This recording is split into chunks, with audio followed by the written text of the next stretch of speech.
तो ठीक है, आज हम बेसिकली फंक्शंस वगैरह देखेंगे पीएचपी के। तो शुरुआत करते हैं। तो सबसे पहले मैं अभी अपना जो इंडेक्स पेज है मेन उस पर चला जाता हूँ।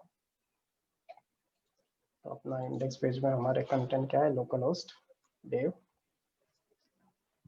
ठीक है, तो यहाँ पे कल हमने ये सब देखा था, लूप्स वगैरह।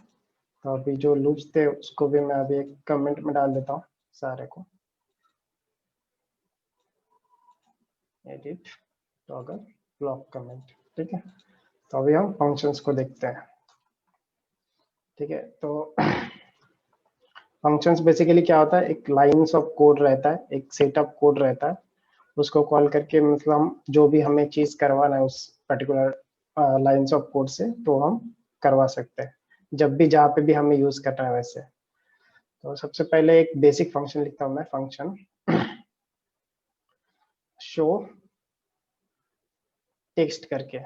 ठीक है, तो यहाँ पे मैं इसको, ये ऐसा सिंटैक्स है। ठीक है, फिर इसमें अगर मैं कुछ शो कर रहा हूँ पर्टिकुलर कोई टेक्स्ट, तो इसमें मैं h1 करके टैग डाल सकता हूँ, टेस्ट हेडिंग करके। ठीक है, फिर इसमें डाल दूंगा मैं /h1। तो अभी ये शो टेक्स्ट हमने फंक्शन लिखा और इसमें एको करके हमने h1 टैग में एक टेस्ट हेडिंग लिखा, बट कहीं पे दिखेगा नहीं। ठीक है, अब वो क्यों नहीं दिखा, क्योंकि हमने उस फंक्शन को कॉल नहीं किया करके। सो बेसिकली सबसे पहले हमें वो फंक्शन लिखना पड़ेगा और उसको कॉल करना पड़ेगा अपने कोड से, जहाँ पे भी हमें उसको यूज करना है। तो हम उसको कॉल ऐसे नॉर्मली शो टेक्स्ट करके ऐसे उसको यूज कर सकते हैं, और बाद में हर लाइन के बाद सेमीकोलन डालना है वैसे। तो अब ये शो टेक्स्ट करके कॉल हो जाएगा और वहां पे हमारा टेस्ट हेडिंग करके हमें दिखा रहा है। ठीक है, ऐसे ये काम करता है। अभी शो टेक्स्ट करके हमने जो फंक्शन कॉल किया है, ठीक है, इसको अभी हम एक बार यूज किया, 2 बार यूज कर सकते, 3 बार यूज कर सकते। अभी इस फाइल में यूज कर रहे हैं और इसको कहीं पे भी मतलब हम यूज कर सकते हैं, फूटर के नीचे यहाँ पे भी यूज कर सकते हैं, फूटर के पहले। ठीक है, तो एक फंक्शन बेसिकली हमने एक कोड लिख लिया, उसको जब भी कॉल करेंगे वो उसका जो लाइन ऑफ कोड उसमें जो भी रहेगा फंक्शन में वो एग्जीक्यूट होगा। हमने यहाँ पे ऊपर 3 बार लिखा तो 3 बार हुआ, और फूटर के पहले जो लिखा तो वहां पे भी हुआ। तो वहां पे मैं उसके अंदर फिर से एक को नहीं लिख सकता, उसमें और कुछ भी कोड डाल सकता हूँ। एक को जगह पे अभी मैं एक को 1+1 2 या फिर कोई दूसरा मैसेज दिखा सकता हूँ, अनिल बॉल। ठीक है, तो यहाँ पे मैं मैसेज दिखा दूंगा। तो उससे अभी देखो टेस्ट हेडिंग, उसके बाद मैसेज। सो बेसिकली जितना भी लाइंस ऑफ कोड रहेगा हमारे जो फंक्शन में, ये वाला वो सब एग्जीक्यूट होगा जब ये फंक्शन हम कॉल करेंगे करके। ठीक है, तो ये सबसे बेसिक फंक्शन का हमने फंक्शनैलिटी देख लिया कि कैसे वर्क करता है। अभी सपोज करो यही सेम फंक्शन मैं यहाँ पे ना रखते हुए ये हेडर वाली फाइल है वहां पे रख दूंगा। ठीक है, तो भी वो चलेगा, क्योंकि सबसे पहले हमने हेडर वाली फाइल उसमें इंक्लूड की है। ठीक है, तो उससे जो फंक्शन था हेडर वाला वो भी उसमें इंक्लूड हो जाएगा। ठीक है, तो यहाँ पे आप देख सकते हो सेम अभी वैसे ही चल रहा है। ठीक है, सो बेसिकली अगर हमें कुछ कॉमन फंक्शंस लिखने हैं हर जगह पे यूज होने वाले, तो एक कॉमन फाइल बनाएंगे, उसमें हम कॉमन सारे फंक्शंस लिख देंगे, और उसको हर जगह पे जहाँ पे भी अपनी साइट में यूज करना है हम उसको वैसे यूज कर सकते हैं। ऐसे रहता है। तो अभी भी ये वर्क कर रहा है। अभी जब भी हम फंक्शन लिखते हैं ना, सबसे पहले हमें फंक्शन लिखना पड़ेगा और उसको बाद में कॉल करना पड़ेगा। अगर सपोज करो मैं शो टेक्स्ट हेडर में ये फंक्शन लिखने से पहले अगर कॉल करता हूँ तो क्या होगा। So now we need to add a new plugin. So you can find the section below plugin, add new plugin. New plugin वगैरह क्या शुरू हो गया, म्यूट कर दे भाई। ठीक है, तो यहाँ पे बेसिकली वार्निंग या कुछ तो दिखाना चाहिए था, बट उसने दिखाया नहीं। अब ये क्यों नहीं दिखाया इसको एक बार देख लेते हैं। तो सबसे पहले मैं अभी डायरेक्टली सबसे पहले ऊपर ही लिख देता हूँ PHP। क्या PHP इतना मतलब ये हो गया कि अगर फंक्शन नहीं है तो कुछ भी एरर नहीं देगा? नहीं देता था, ठीक है, कोई दिक्कत नहीं। कॉल हो गया फिर भी। अब ये चीज मुझे अभी नहीं पता चली कि अभी मैंने फाइल में फंक्शन बाद में लिखा है, तो भी इसने यहाँ से कॉल कर दिया इसको। वैसे ये पहले वर्क नहीं कर रहा था, लेकिन ये 7.2 वगैरह इसमें सर शायद। शो मतलब जे फॉर बीच में कहीं भी लिख सकते हैं तो वहां पर शो कर देगा मतलब। हाँ, वैसे ये जो शो टेक्स्ट को हम कॉल करेंगे ना, ये सिर्फ एक फंक्शन, हम सेट ऑफ कोड लिख रहे हैं पूरा फंक्शन में, ठीक है। उस फंक्शन का काम रहेगा कुछ, तो उसको हम फंक्शनलिटी असाइन करेंगे, set of lines of code लिखेंगे और एक फंक्शन बनाएंगे, और उसको हम कहीं पे भी कॉल करेंगे पेज में। जैसे हमने सबसे ऊपर कॉल किया, फिर जहाँ पे हमने इसको हेडर को इंक्लूड कर दिया, फिर यहाँ पे हमने 3 बार लिखा शो टेक्स्ट और नीचे भी शो टेक्स्ट लिखा। तो फंक्शन का काम कैसे हुआ? अभी जहाँ जहाँ पे हमें कुछ एक पर्टिकुलर चीज करनी थी, हमने उसी को कॉल किया। मतलब हम इससे जो अपना कोड अगर रिपीट नहीं होगा, मतलब हम एक ही बार एक जगह पे कोड लिख लेंगे कुछ, और उसको हम हर जगह पे यूज करेंगे। एक मिनट, अभी क्लास स्टार्ट हो गई है यूट्यूब पर और ज़ूम पर। एक मिनट इसको, यस,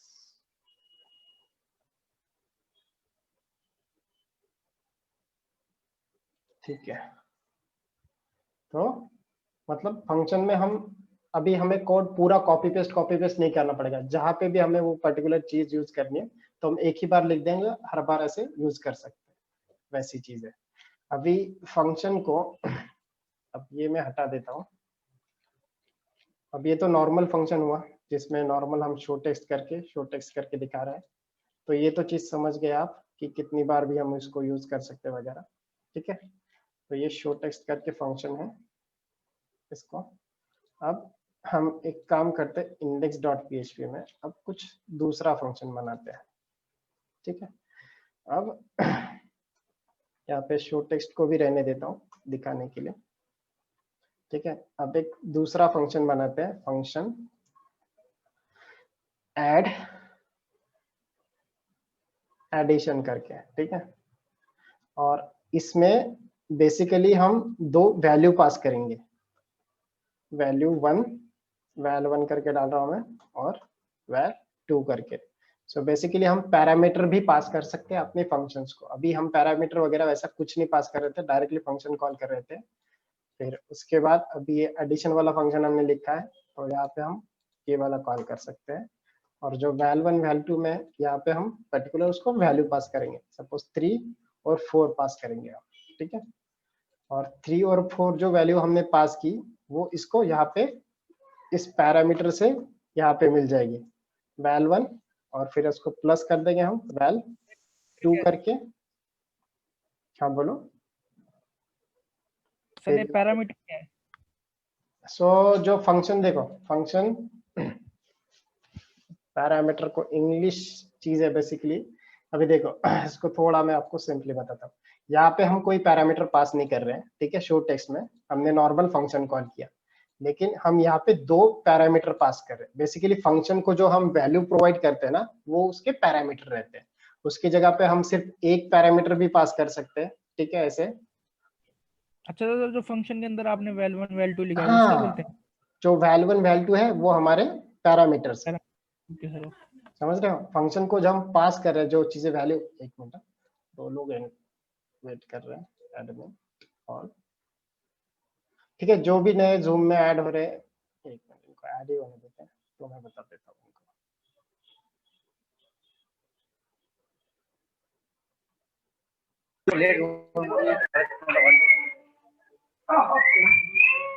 ठीक है, जो भी नए जूम में ऐड हो रहे हैं वो बाद में वीडियो देख लेना, आपको समझ में आ जाएगा, ठीक है। तो पैरामीटर ये रहता है जो भी हम फंक्शन को वैल्यू पास कर रहे हैं, ठीक है।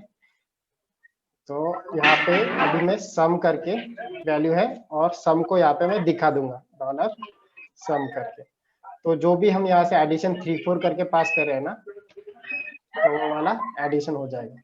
यहाँ पे देखो इसने टेस्ट थ्रेडिंग करके दिया। এটা আমার নিজের ড্রাইভে সেভ করব করাবে। ए भाई साहब, कोड़ा भाई, सॉरी, मैं म्यूट ऑल कर दूंगा तो सब म्यूट हो जाएंगे यार। देखो कोई नहीं, समझ गए वो लोग, ठीक है। क्योंकि यार सबको म्यूट कर दूंगा तो फिर बाद में जब आपको कुछ पूछना रहेगा फिर आपको अनम्यूट वगैरह वो सब चीजें करनी पड़ेगी। तो इको सम, यहाँ पे इको को भी मैं थोड़ा बड़ा दिखा देता हूँ और यहाँ पे सम इक्वल टू, यहाँ पे सम ऑफ लिख देता हूँ मैं, उससे और ज्यादा अंडरस्टैंडिंग आएगी। सम ऑफ कॉन्केटेट करेंगे वैल 1, फिर इसको कॉन्केट करेंगे प्लस, फिर डॉट डॉलर वैल 2 करके, फिर डॉट इक्वल टू, फिर डॉट ऐसे, फिर इसको खत्म करते हैं स्लैश h1। ये दिखाने के लिए बोर्ड में रहेगा तो अच्छे से दिखेगा h1, ठीक है।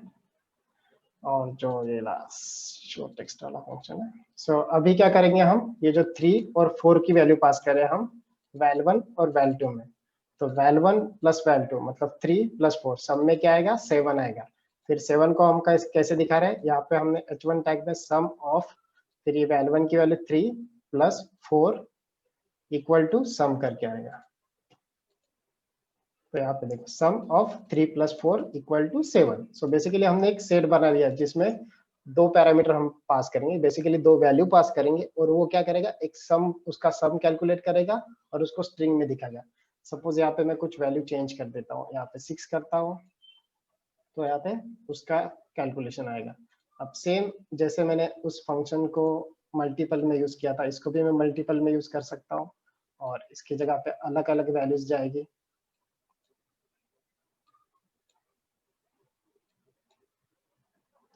सो ऐसे बेसिकली हम एक फंक्शंस बनाते हैं, उसका मीन्स कुछ तो एक काम रहता है फंक्शंस का, वो वैसे फिर उसको जो भी है एग्जीक्यूशन वो हो जाएगा। तो हमने एक चीज देखी, एक तो नॉर्मल फंक्शन लिख सकते हैं ये वाला, फिर दूसरा हमने जिसमें हम पैरामीटर पास कर सकते हैं। अब तीसरा फंक्शन हम क्या करेंगे जिसमें जो फंक्शन रहेगा ना वो वैल्यू रिटर्न करेगा। सो यहाँ पे जो सम कैलकुलेट हो रहा है हम इसको रिटर्न करवा सकते हैं। तो एक मिनट, यहाँ पे मैं नया फंक्शन लिख देता हूँ, ऐड वैल करके, ठीक है। और इसको कॉल करते हैं हम, बाकी एक बार दोनों को स्लैश करके हटा देता हूँ और यहाँ पे हम कॉल करेंगे ऐड वाला फंक्शन और यहाँ पे कॉल करके सेम दूसरी वैल्यू डालते हैं, उससे ज्यादा कंफ्यूजन नहीं रहेगा, ठीक है।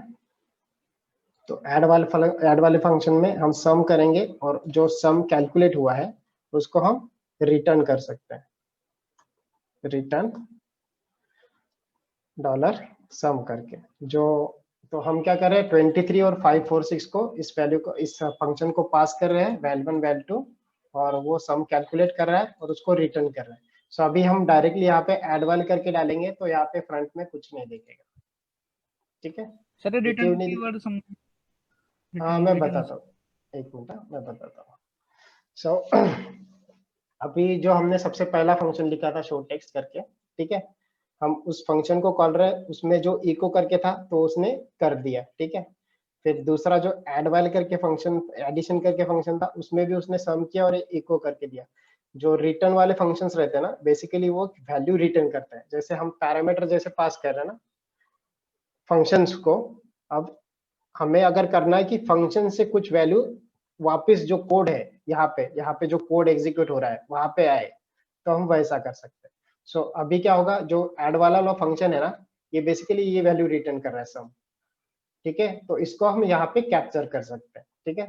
तो इसके लिए हम या तो डायरेक्टली इसको एको कर सकते हैं, अभी एको करेंगे नॉर्मल वो छोटा सा टेक्स्ट दिखेगा आपको। सो ये देखो 569, तो उसने क्या किया यहाँ पे, अगर नॉर्मली में एको नहीं करता ये फंक्शन कॉल करता हूँ तो ये वहां पे गया उसने सम कैलकुलेट कर दिया रिटर्न किया, लेकिन हमने कहीं पे नहीं दिखाया इसलिए। तो यहाँ पे अगर मैं एको करता हूँ तो जो वैल्यू यहाँ से वापिस आ रही है उसके पास, मतलब वैल्यू हमारे पास यहाँ पे आ गई अभी, ठीक है, वो फंक्शन में नहीं रहेगी वैल्यू। जब पहली बार हमने कॉल किया था ना तो फंक्शन जो सम वैल्यू थी वो वहीं पे थी इसी फंक्शन में, बाहर वाले कोड को वैल्यू पता नहीं थी जो ऐसे। तो रिटर्न अगर करेगा तो वैल्यू यहाँ पे हमें रिटर्न में मिल सकती है, तो ऐसा रहता है। अभी जैसे मैंने इको नॉर्मली इसको किया, तो सेम में अगर यहाँ पे सम कैलकुलेटेड करके कैलकुलेटेड करके कर सकता हूँ, सम CACLC, ठीक है। तो ये वेरिएबल में हम बाहर इसको सेव कर लिया हम, फिर इसको हम एको कर सकते हैं। फिर उसको सेम अगर मैं H1 टैग में डाल देता हूँ तो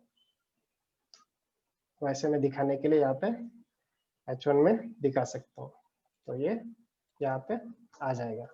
तो ऐसे हम इसको यूज कर सकते हैं।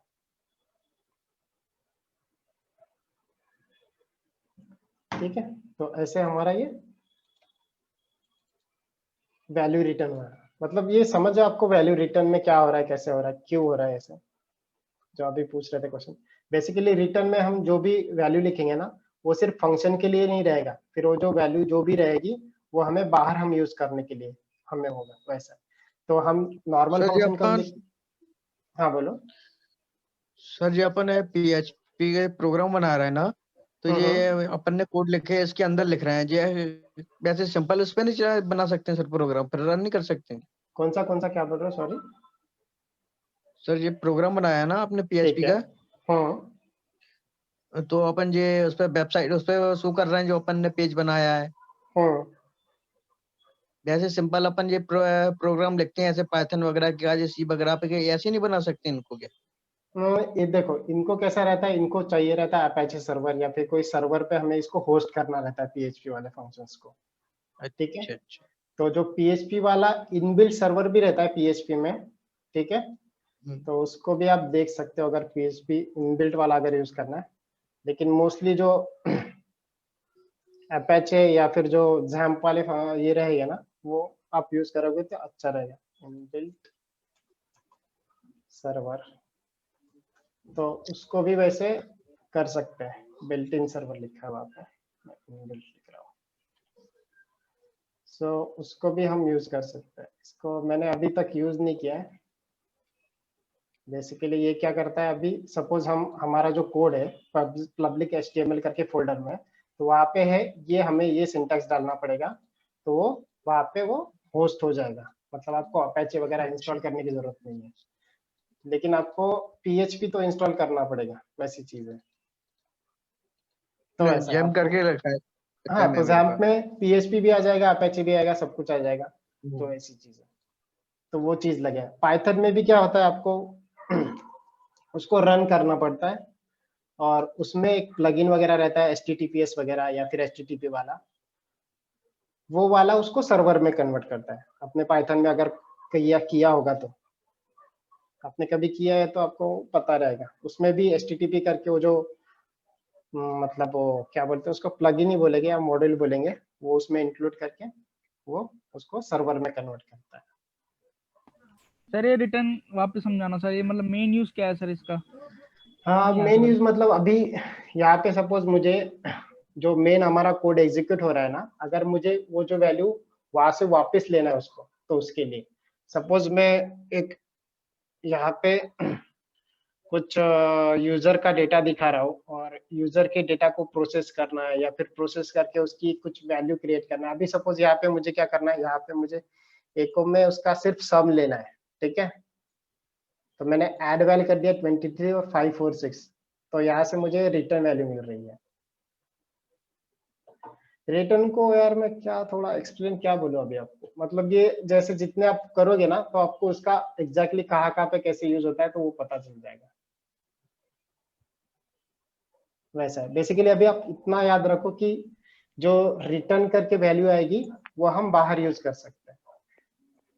बाकी नॉर्मल अगर कोड लिखेंगे यहाँ पे, मतलब नॉर्मल फंक्शन लिखेंगे जो कोई रिटर्न नहीं करेगा, तो वहां पे एग्जीक्यूट करेगा, सेम यहाँ पे भी एग्जीक्यूट हो जाएगा, और ये रिटर्न करके हमें वो वैल्यू दे देगा। वैसा है। सो कोई मॉडल वगैरह बनाते हैं, अब मॉडल वगैरह MVC कंसेप्ट में आ गया, सो मोस्टली MVC कंसेप्ट वगैरह रहेगा ना, उसमें ये फंक्शंस ज्यादा काम आएंगे। जो भी मॉडल्स वाले फंक्शंस रहते हैं ना, वो सारी चीजें रिटर्न करते हैं। तो जब मैं MVC बताऊंगा तो उसमें भी ये रिटर्न वगैरह सब कुछ आएगा, तो उसमें और ज्यादा क्लियर होगा आपको। बड़े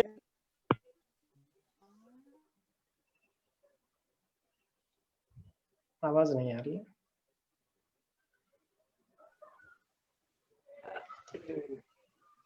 हेलो, कौन पूछ रहा था क्वेश्चन? आवाज तो नहीं आ रही मुझे।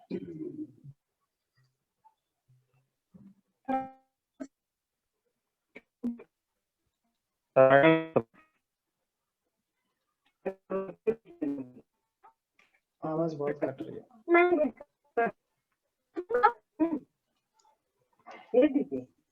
सो यार फंक्शंस में तो इतना ही था। बाकी जो आगे जो अरे फंक्शंस है, जो देखो ये नॉर्मल PHP फंक्शंस थे, इसमें इतना ही है। बाकी जब यूज करेंगे तो ज्यादा आइडिया आएगा। फिर अरे एंड अरे फंक्शंस जो है उसमें मुझे पूरा मीन्स उसमें बहुत सारी चीजें हैं, तो उसके लिए पूरा कल वीडियो बनाएंगे, वो थोड़ा ज्यादा लेंदी हो सकता है। उसमें मीन्स बहुत सारे यूजफुल फंक्शंस है। तो PHP फंक्शंस पे तो इतना ही बता सकता हूँ, बाकी फिर अपने साइट में थोड़ा यूज कर लेते हैं इन फंक्शंस को।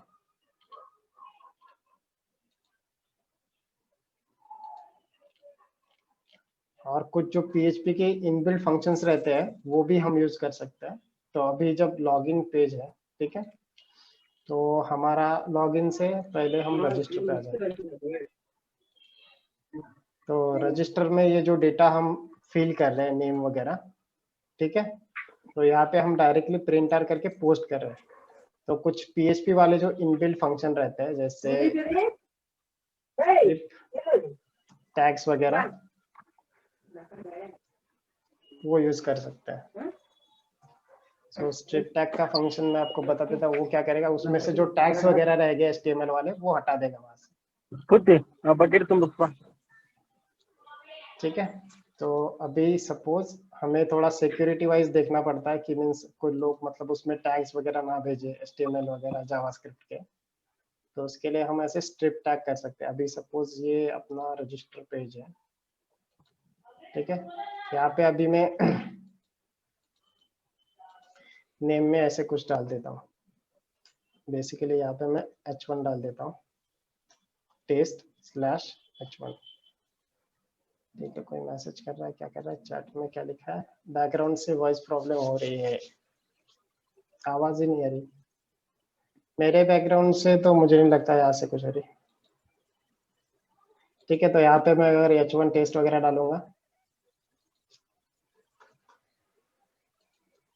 और इसको सबमिट करूंगा, तो ये देखो यहाँ पे टेस्ट करके क्या आया, नेम में वो h1 वगैरह वो पूरा टैग उसने दिखा दिया। तो उसके लिए हम क्या यूज करेंगे मैं सपोज प्रिंटर की जगह पे एको करके लेता हूँ इसको, जो पोस्ट नेम है, या तो स्ट्रिप टैग्स। पहले मैं आपको नॉर्मल एको करके ये वाला पोस्ट नेम दिखा देता हूँ। इसमें हमने क्या किया, जो उसने भेजा था यहाँ पे h1 करके टैग में, तो as it is h1 tag वगैरह आ गया। तो उसको हम बेसिकली स्ट्रिप टैग्स करेंगे, तो क्या होगा, वो h1 टैग वगैरह वो हट जाएगा वहां से। जो HTML वाली टैग्स है ना वो हट जाएगी। मतलब ये थोड़े जो जावास्क्रिप्ट वगैरह कोड को वो इंजेक्ट कर सकते हैं अपनी साइट में, तो सिक्योरिटी के लिए ऐसे बाकी फंक्शंस यूज कर सकते हैं। स्ट्रिप टैग्स हो गया, फिर स्ट्रिप स्लैशेस है, ऐड स्लैशेस, अगर आपको स्लैशेस ऐड करना है तो। अभी इसमें ऐड स्लैशेस करके यूज करता हूँ, तो ये क्या करता है एक बार देख लेते हैं इसमें काम होता है कि नहीं।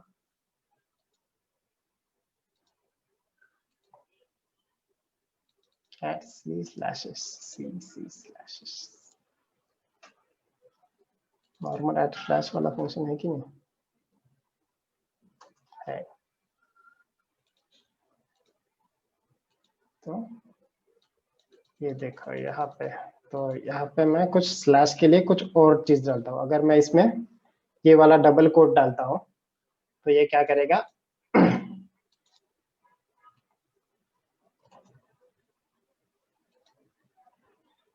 डबल कोट से पहले ये स्लैशेस लगा देगा, क्योंकि अपन जो इंसर्ट वगैरह लगाएंगे आगे चल के, तो वहां पे भी डबल कोट यूज होने वाला है। तो डबल कोट के अंदर अगर डबल कोट होगा तो वो दिक्कत हो सकती है, अपना कोड वो सही से एग्जीक्यूट नहीं होगा या फिर डेटाबेस में कुछ गलत वैल्यू जाएगी, वैसी चीजें। अब ये डबल कोट वाला थोड़ा सा मैं आपको बता देता हूँ यहाँ पे क्यों इश्यू होता है। तो सपोज इंडेक्स में हमारे पास इको, यहाँ पे मैं डाल रहा हूँ h1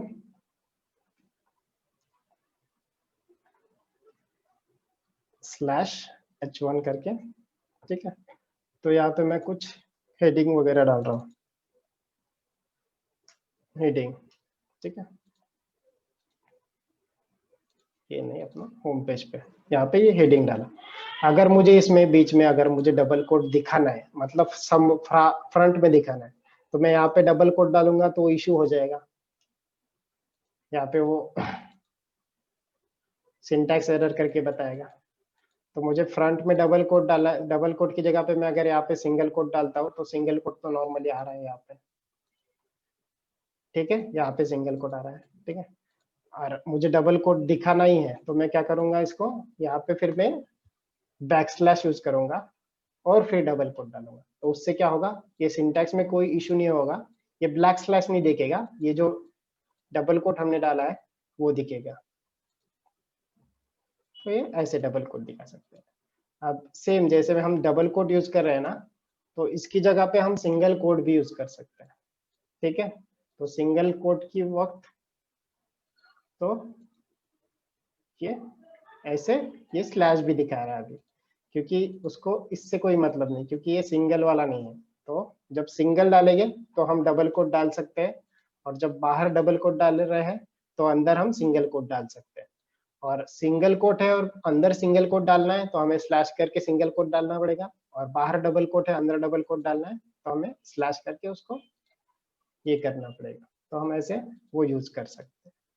सो जब हम यहाँ पे जो मैंने अभी पोस्ट करके एड स्लैश क्यों किया, क्योंकि अगर हमें वो डेटाबेस में वो वैल्यू डालनी है डबल कोट वाली या फिर वो डबल कोट वाली या सिंगल कोट वाली, तो हम वहाँ पे एड स्लैश करके उसको ऐड करवा सकते हैं। मतलब डेटाबेस में किसी को स्लैश वाला डेटा डालना है तो उसके लिए। तो जब हम इंसर्ट वगैरह करेंगे ना डेटा, तो उसमें वो एग्जैक्टली और भी क्लियर होगा आपको। तो यही है फंक्शन पे। तो कल हम अरे वगैरह उस पर मूव करेंगे। अरे वाला थोड़ा इम्पोर्टेंट चीज है, क्योंकि हर जगह पे जब भी हम साइट बनाने वाले हैं तो उसमें अरे बहुत बार यूज होने वाला है। तो उसको थोड़ा मैं प्रॉपरली अरेंज करके प्रॉपरली उसका एक स्ट्रक्चर बना के आपको बताऊंगा कैसे है क्या है।